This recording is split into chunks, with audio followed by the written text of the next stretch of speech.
this lesson, I'd like to teach you a few lines which demonstrate the concept of flat 5 or tritone substitution. Hey everybody, Jamie Holroyd here helping you learn jazz guitar. Welcome to the channel. If you're new around here and you want a structured guide to learning jazz guitar, then please check out the link below to my free beginner jazz guitar guide, which has lots of 4K videos, downloadable PDFs, and is a structured and coherent guide helping you get started with learning jazz guitar. If you need to know what tritone substitution is, then please check out the previous lesson to this, which gives you a thorough explanation and guide as to how it's constructed. This lesson really deals with the concept of the 2-5-1 when you're improvising over a standard 2-5-1, thinking about flat 5 substitution. So these examples are all in the key of C, which I'm going to teach you. We've got a short 2-5-1 in C, and then we're going to move on to the long 2-5-1 in C and show you how to solo over both progressions. So let's have a listen to the first tritone substitution line. It sounds like this.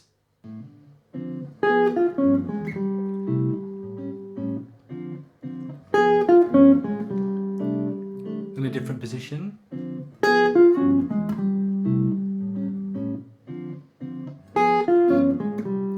In another position. Okay, so what did we just hear there? Well, all I simply played was a descending D flat triad. So on the loop, I've just got a regular D, G and C. But over the G, we've got basically a descending D flat triad starting on the 5. And then we're going 5, 3, Ru, 5, and then drop into the 5th of the C major chord.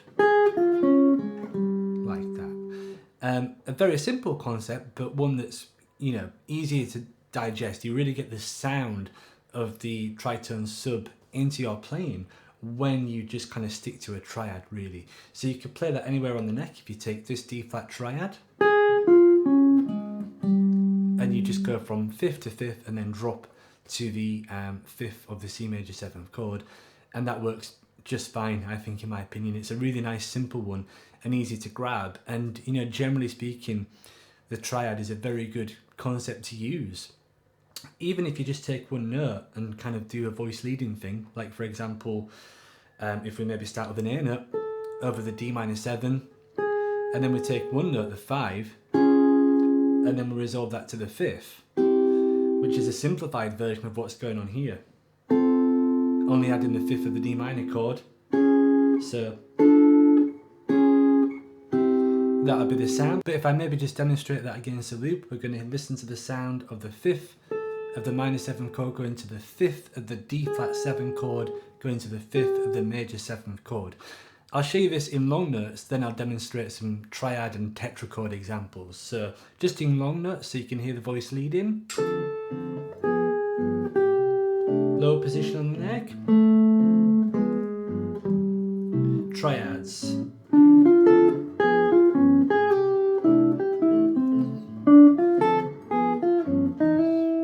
Tetrachords. That kind of sound. Let's have a listen to the next example.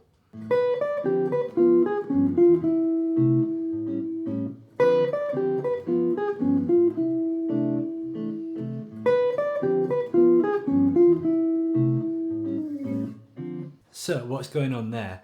Well, we're basically thinking of G7 for the first half of that bar, and then we're just playing these descending triads starting on the 3rd of G7, and then going to the 5th, then we're going to the root to the 3rd, and now we're thinking of D flat 7 moving to this shape, and once we've done that,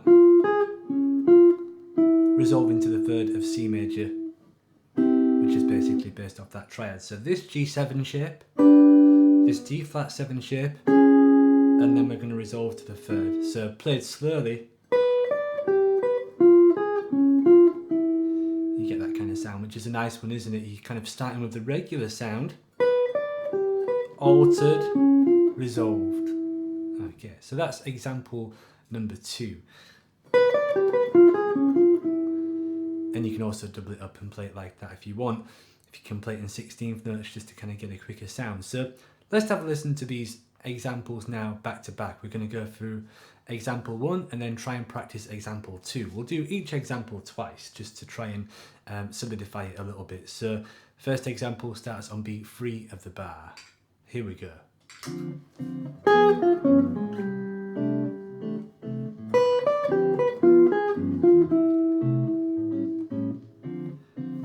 I realised I just played each example once there, so let's just do what I just said and play each example twice.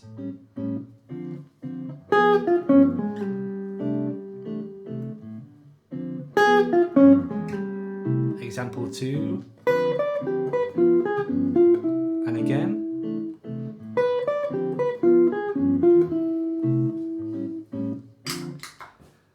Hope you're enjoying these so far. Let's move on to the third example. And again.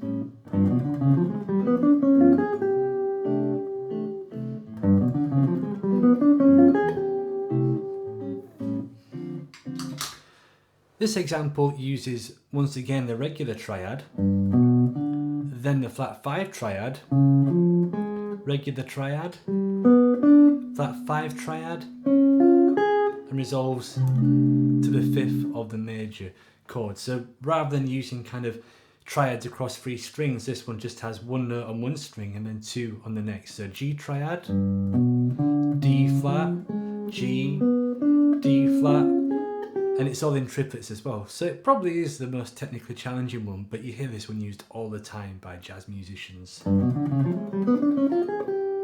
it's a great sound if you can play it quick. It's I found it a little bit harder to hear there, just over the 2 chord. It really is a 5. It sounds to me, I hear it a little bit better over the 5 chord, but I think it worked. Hopefully it worked anyway, over the 2 chords. So one more time. And that's the tritone triad lick number 3. Let's have a listen to the next example. And again.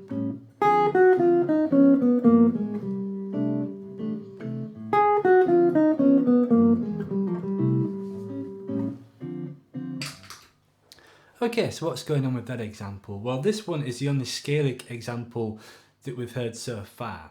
So we're just literally playing a descending D flat scale, starting on the 5th and then going down a D flat scale to get to the 5th again, and then we're resolving to the 5th of C major, as many of these examples have done so far.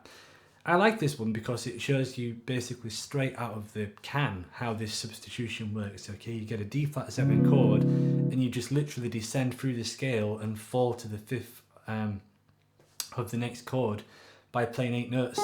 1, 2, 3, 4, 5, 6, 7, 8. And it doesn't really need much more embellishments. You can do more.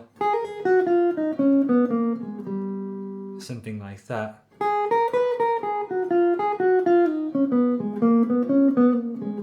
Or that would be maybe over a long 2-5-1. But it's about hearing that sound. It's about when you're hearing all of the tones within a tritone substitution, thinking where could they resolve to. If you hear that, you know, the A flat, then it can drop to the 5th of the C major. If you hear a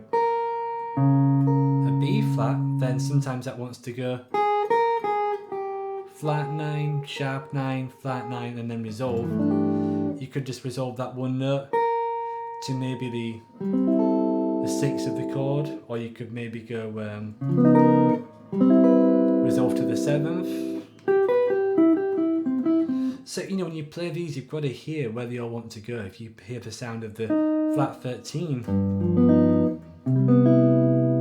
you've got to hear that flat 13 wants to go to the 3rd of the major chord. And I think this scale example demonstrates that nicely. So it's a good example when you're playing.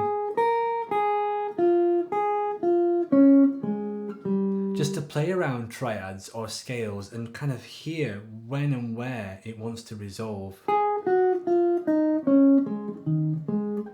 And see if you can let your ears tell you, because that's how you get used to hearing this sound, because most of us are probably more used to hearing melodies which are, you know, maybe more diatonic. So this one might be a harder sound to get into your ears at first. So that's kind of the fourth example right there. Let's have a listen to all four of the short 2-5-1 examples played back to back. See if you can play along each of these lines one at a time. If you can't, then stop and practice them.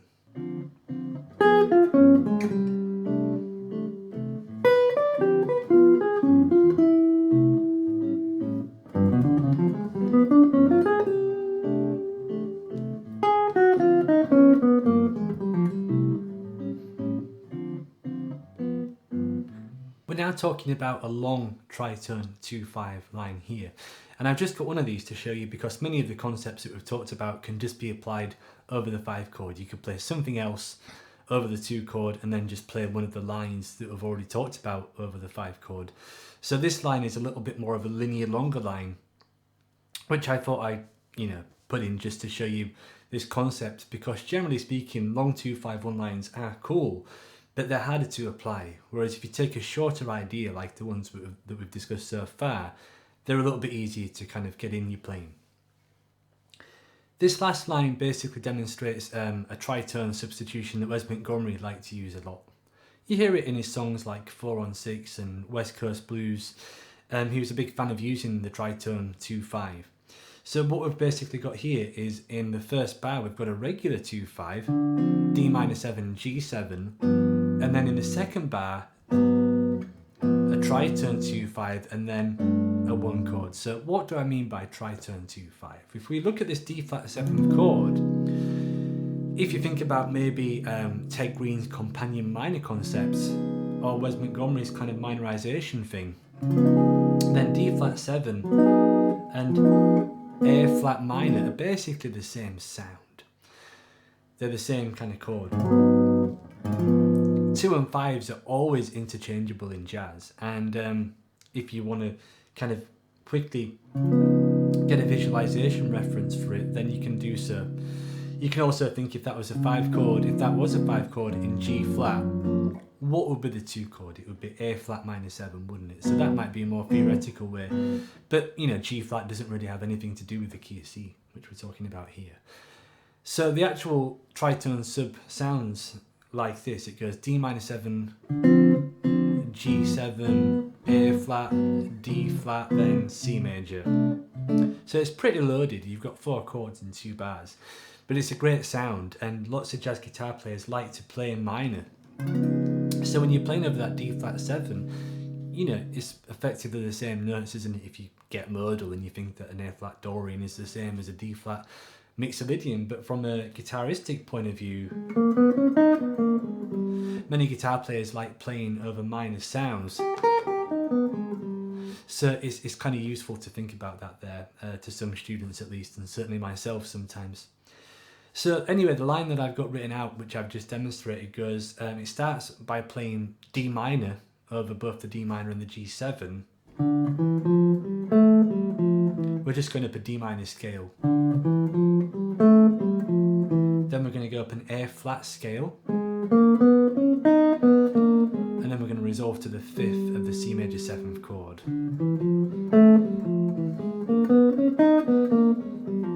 And that's the kind of sound. So it just demonstrates it very simply, but it gives you kind of a long linear way of playing. So now that we've covered all those ideas, what I recommend doing is trying to improvise with them. Try and play them as they are to begin with, but then try to improvise with them. I'm just going to maybe demonstrate a few ideas over a long 2-5-1 and see what happens. I may get this, and I might move that up an octave, just so it's a little bit easier to grab some of the other lines in the position which I've written them in. So let's take a listen. So here's our loop. And by the way, this loop, here's a regular 2-5-1. And on the next time round, we've got D minor 7, 2-5. Tritone, so you can hear the difference. Okay, here we go.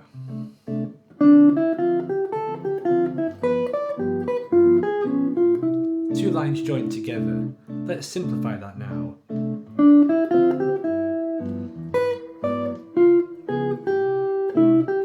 An improvised line based on the concepts.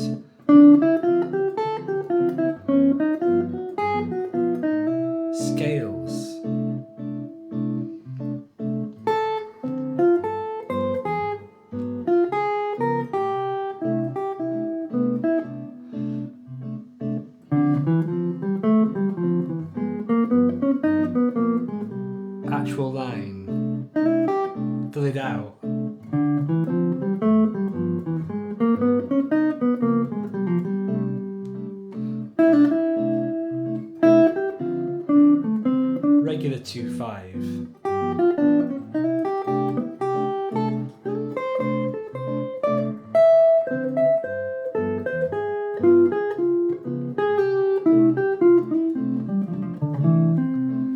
Okay, so there's a few examples there, and you know, I'm really kind of improvising, putting myself on the spot. Some of that I'm happy with, some of it I'm not, but I don't care. I'm trying for it. You know, you get the line exactly as it should be, and then you begin to improvise with it, try and sing the ideas, try and hear them, and see what you think. So I hope that that helps. That would be the homework assignment for this lesson.